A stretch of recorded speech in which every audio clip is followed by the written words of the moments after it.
So Brawl Stars. It's an extremely fun game that's addicting even my non-mobile gamer friends. It's got great balance and is a ton of fun. But we haven't seen an Android release just yet, nor have we seen the global launch that I think a lot of people are waiting for. So what's wrong? Why hasn't Brawl Stars gone global? In this video, we're going to examine Supercell's goals when creating a new game. We're going to look at the typical components of a successful mobile game, and then we'll evaluate Brawl Stars in its current state. We're going to look at the roadmap forward and the prerequisites, in my opinion, for a global launch of Brawl Stars. And then we'll also look at the likelihood of this game going global and the estimated timeline in which it does. Stay tuned for a full breakdown on Brawl Stars, Supercell's newest game.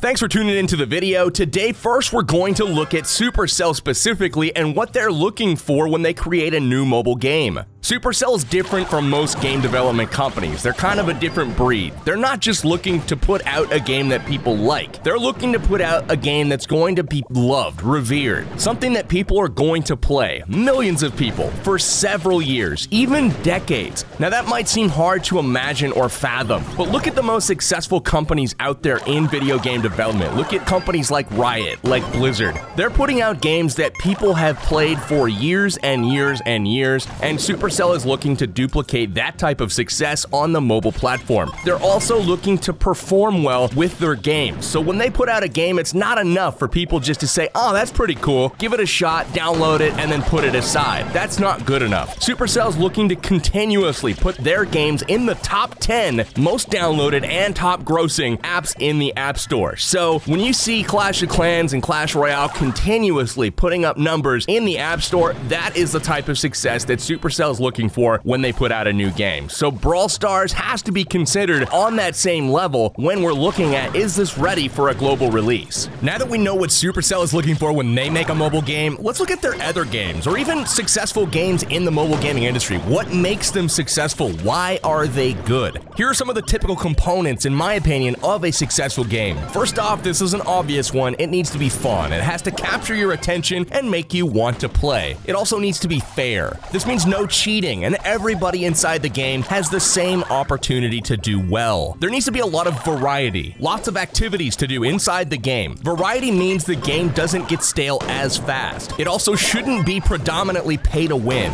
While games should earn revenue, they shouldn't propel paid players so far ahead of free-to-play players that it's pointless for the free-to-play players to play. It can't be easy to max out or reach endgame. Beating the game causes players' attention to go elsewhere, perhaps even to other games, because let's be honest, what else is there to accomplish if you've already churned through all of the material? Good games are inherently social. You play with friends or clanmates, and the process to do this should be easy. Competitive play needs to be possible. Organized play, such as tournaments, leagues, or even esports. If this kind of thing is available, players will show up. Games should be rewarding. Achievements and rewards should make players feel good and provide a sense of accomplishment for what they've just done in the game. There needs to be a clear progression. Players have to understand how to get to the next level and what it is they need to do to get there. There also needs to be profitability for the game developer themselves. For it to make sense to produce a game, the developer needs to be able to monetize on it and turn a profit. These are just the facts of life. Lastly, and definitely not least, is the ability to share the experience. Whether it's to millions of fans on YouTube or just to your brother who also happens to play the same game, being able to share an experience in the game is crucial. So we know what makes a good game now, and we're going to look at Brawl Stars under the microscope and take a look at the exact components and categories we just mentioned and see how Brawl Stars stacks up. By nearly all accounts, anybody who has tried Brawl Stars is quickly hooked on the game and at a very minimum enjoys the gameplay. Brawl Stars is one of the better received new game launches that I've personally seen. Supercell has done a good job of making the game fair, and aside from the teaming issue in Showdown, there are really no known cheating or exploit issues in Brawl Stars. A really big check mark in the win column for Brawl Stars is the ability for a brand new player to be competitive immediately in the game. Unlike games like Clash of Clans, where relatively new players will never be able to compete with a seasoned endgame game player, in Brawl Stars, a new player can potentially beat a longtime veteran on day one.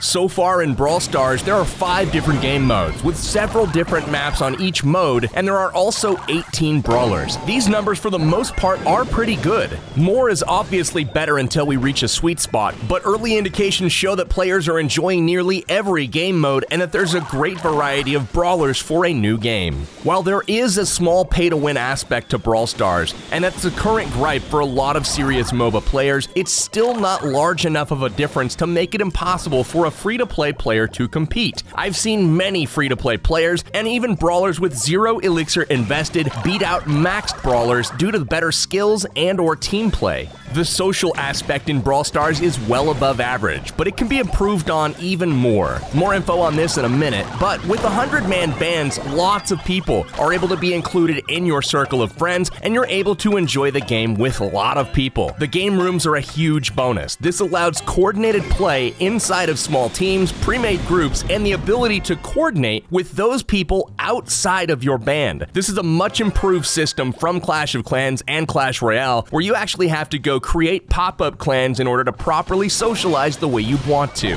Progression for the most part in Brawl Stars is pretty clear. Get brawl boxes, get better. Better brawlers, more elixir, more boosts, etc, etc. This clarity is key, as you always want players to know why they're playing and how they can achieve their next in-game goal. Now that we've talked a little about what Brawl Stars is doing well, let's look at where it can improve. In its current state, Brawl Stars simply can be churned through way too quickly. From both the time and compensation standpoint, and with a little bit of luck, a very light-spending player can unlock all of the brawlers pretty quickly, and even max many of them out with some luck and proper upgrade strategy. I know that many will disagree with this as free-to-play players, but you must understand that the free-to-play players are not the ones providing the revenue for the game developer. In addition to the potential lack of revenue due to reaching endgame quickly, there is also the issue of desire to play the game at all. It could be decreasing due to no more potential rewards and the feeling that I've beat the game. Maxing out in mobile games is generally bad, as it leads to a sense of satisfaction and accomplishment that ultimately threatens to end the experience as they move on to challenges in other games. Profitability for the game developer is also a very serious concern of mine. Granted, they have designed a game that can be amazing and very well liked, they still have to turn a profit on it. I personally play a completely 100% maxed out Brawl Stars account. I don't know the exact amount that I've spent on gems, but I would guess it's somewhere in the $750 to $800 range. Compare this to Clash of Clans or Clash Royale, where the cost to max from day one is $40,000 or more, even reaching into the 6 figures in gem purchases. Not every revenue model needs to be the same, and I'm definitely not begging to be gouged by a greedy game developer, but at the same time, the developers need to get paid, and they also are looking to achieve top 10 status in the App Store for top grossing. While variety was also mentioned as something Supercell is doing very well with Brawl Stars, it also is something that needs work. It isn't a knock on what's been done so far, but they simply need more time to add new modes, new maps, and new brawlers. This variety will help the previously mentioned problems by giving more content to the game for players to have to go through. Let's take a look now at the competitive features that exist currently in the game.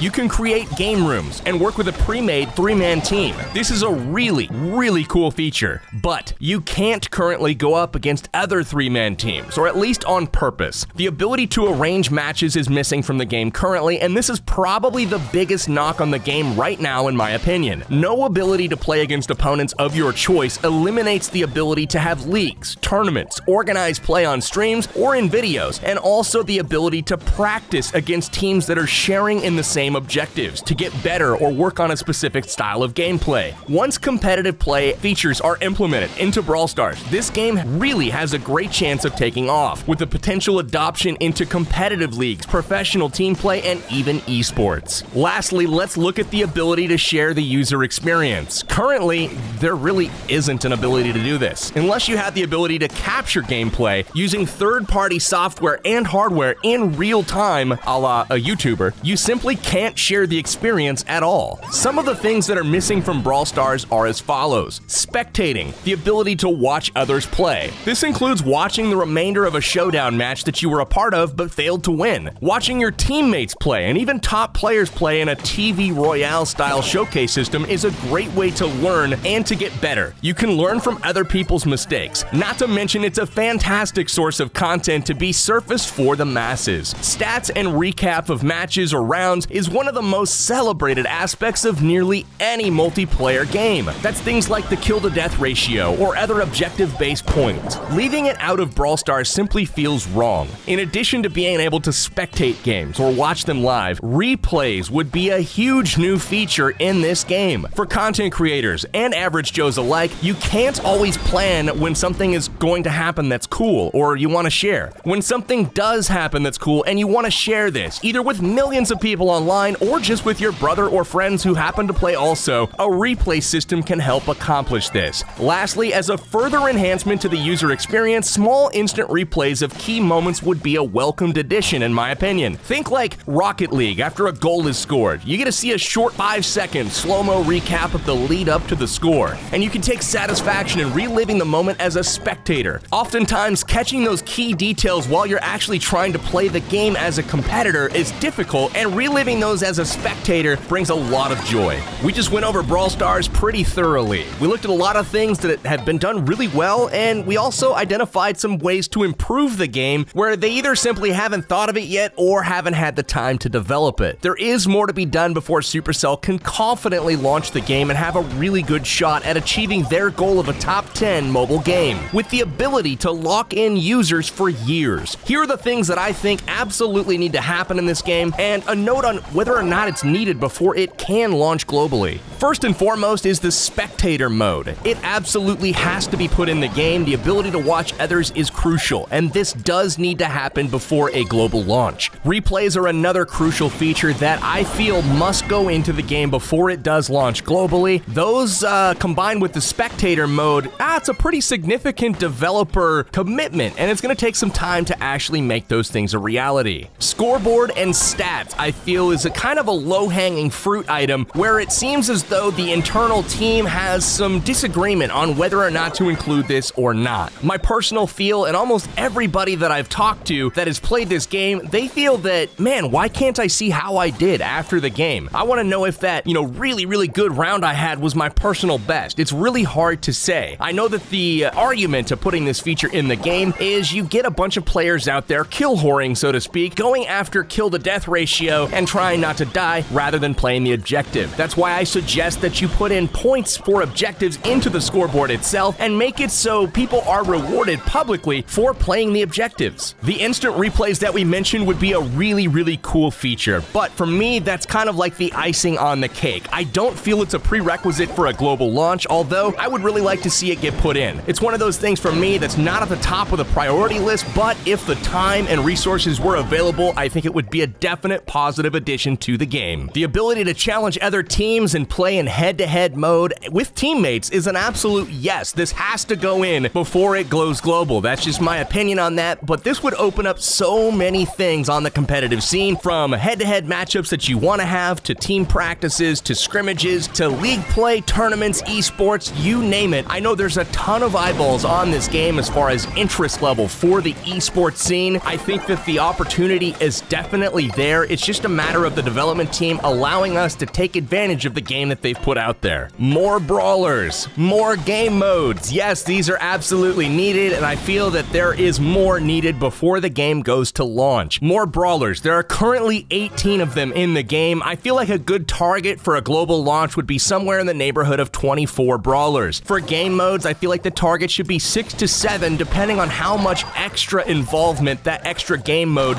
being added would bring. There are currently 5 game modes. You've got Smash and Grab, Bounty, Heist, Showdown, and Brawl Ball. Another 1 to 2 game modes on top of that I think would provide the variety that people need to not go through any burnout and constantly being able to keep the game fresh. More maps are also something that is very much needed. However, I don't feel that this is necessarily needed for a global launch, but this is on my nice to have list. More maps give more variety. It changes up the interactions and the actual gameplay when you're playing the game. It can change around which brawlers are actually good on each particular mode. So maps are crucial, and a lot of fun things can be done with maps, similar to Snake Prairie, where there's a ton of bushes and you can't really see who you're fighting, to the showdown map, Feast or Famine. Everybody is put right next to each other, and it's a last man standing type of a game. Really cool things you can do with maps. Would love to see more. However, I don't feel it's a prerequisite for a global launch. Another really big one that kind of stems from the ability to have variety and also the ability for the developers to make money, and also clear direction for progression. I think a rework of the gacha system is needed. This is needed for player clarity. Like, how do I get better with my brawlers? How can I make bigger strides faster, but also have more variety in the game so that developers can turn a profit on this much easier? I feel like the variety can benefit both the player and the developer, and I feel like this rework is needed before the game goes global. Some sort of system where when you open a brawl box, there's more options than just elixir or brawlers. They've added a little bit to this with some of the coin doublers in recent updates, but I'd like to see this developed a whole lot further and this idea taken to new heights. Alright, it's time to wrap this thing up. This has been a pretty thorough breakdown of the state of the game, what Brawl Stars looks like today, and what we think it needs to look like moving forward so that it can actually get to that global launch. Hopefully I haven't nerded out on you guys too badly, but for anybody who's serious about this game or at least excited about it, it's really helpful to be aware of why the game is not yet launched. The constant droning on of Android users chanting #Android and saying the game is dead before it's even launched aren't doing anything constructive. If you're truly a fan of Brawl Stars and want to see it get to that launch stage, realize that there's many things currently lacking, and these need to be added to give the game the best chance of success. If you're looking for hype,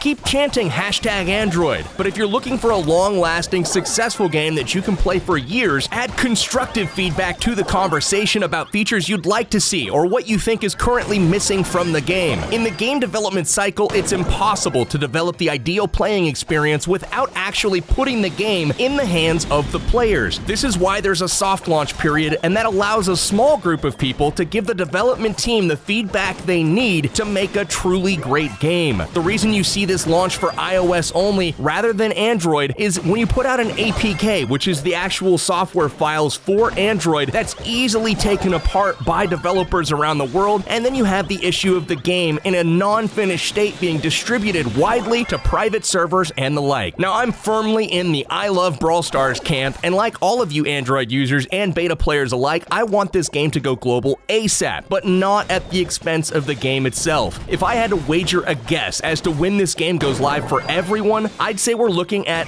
probably a couple of months at least before it launches. The deficiencies and features that are lacking will take quite a while to develop and implement, and as we all know, Supercell keeps its dev teams very small in size. If the game made it to a global launch by New Year's, I would be very impressed. Now, that may or may not be the news that you guys were looking for with regards to the Brawl Stars global launch, but hopefully it's a realistic outlook on what to expect from this new game by Supercell. If we allow the development team time to do what they need, time to collect the information from the player base they have opened this up to, I think it'll do wonders for the ultimate final product that they put out whenever this game happens to go live. I do feel good about it going to a global launch. I don't get the indication that will be canceled, but who knows? They've done unexpected things in the past, like canceling Smashland, so it's really anybody's guess as to whether or not this game goes live. Hopefully you guys have enjoyed my breakdown of Brawl Stars, the state of the game. Let me know where you agreed and what you think needs to be added to the game in your opinion, especially those guys that are out there competing in the open beta that is live now on the Canadian App Store. There will be a link in the description to download this game if you happen not to live in Canada, but you do use an iOS device. That being said, this has been Power Bang. Stay tuned here for more Brawl Stars information. If there is any news or updates, I promise you guys, you will hear it here first. Take care. We'll see you guys in the next one.